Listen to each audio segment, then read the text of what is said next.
আসসালামু আলাইকুম রহমতুল্লাহি ওয়া বারাকাতুহু। স্বাগতম সাইফুল টিভি 24A।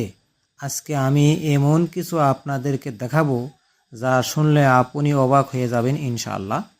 1400 বছর আগের কোরআনের এমন তথ্য আমার কাছে আছে, আমি বলে দিতে পারি ইনশাআল্লাহ, যা বিজ্ঞানীরা সম্প্রতি আবিষ্কার করেছেন মাত্র।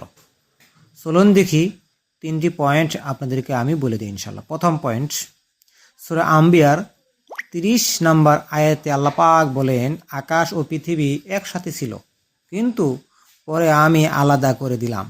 আর বিজ্ঞান বলেছে বিগ ব্যাং এর মাধ্যমে একটি বিন্দু থেকে পুরো মহাবিশ্ব তৈরি হয়েছে ইনশাআল্লাহ। বিজ্ঞানীরা এটা জানলেন 1927 সালে। কোরআনে বলেছে 1400 বছর আগেই। পয়েন্ট নম্বর 2, মায়ের পেটে শিশুর জন্ম। আল্লাহ পাক সূরা মুমিনুনে আল্লাহ পাক বলেছেন, শিশু তৈরি হয় ধাপে ধাপে, শুক্রবিন্দু, তারপর জমাট রক্ত, তারপর মাংসপিণ্ড, তারপর পূর্ণ শিশু হয়।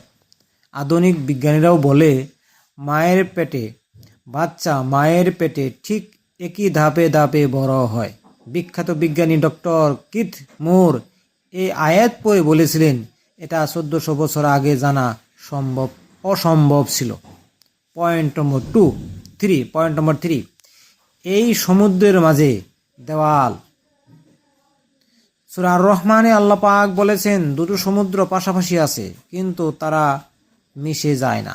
বিজ্ঞানীরা আবিষ্কার করে বলেছেন, আটলান্টিক ও ভূমধ্য সাগরে পাশাপাশি থাকলেও একটি অদৃশ্য স্তরের কারণে মিশে না। এমনকি তাদের রঙও আলাদা, লবণও আলাদা থাকে। এটাও কোরআনে আগেই বলে দিয়েছেন ইনশাআল্লাহ।